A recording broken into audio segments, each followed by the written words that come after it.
This question is from NEET 2020 examination.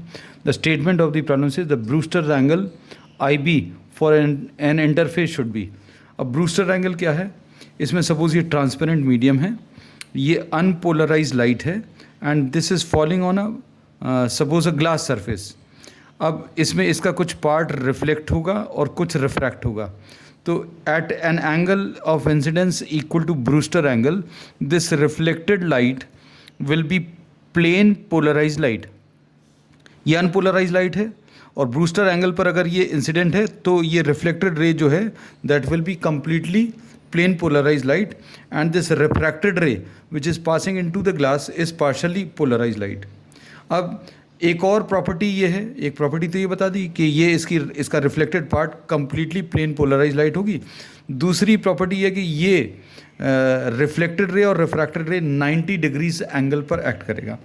अब ये I B plus 90 plus R, I B plus 90 plus R, ये 180 degrees होगा क्योंकि straight line पर बन रहा है.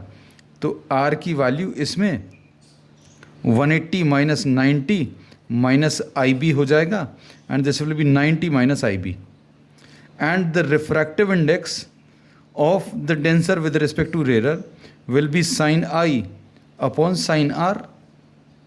मतलब ये sine I upon sine 90 minus R की वैल्यू आई बी है और एंगल ऑफ इंसिडेंस भी आई बी है.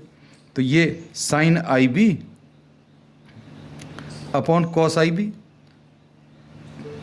Cos of I B.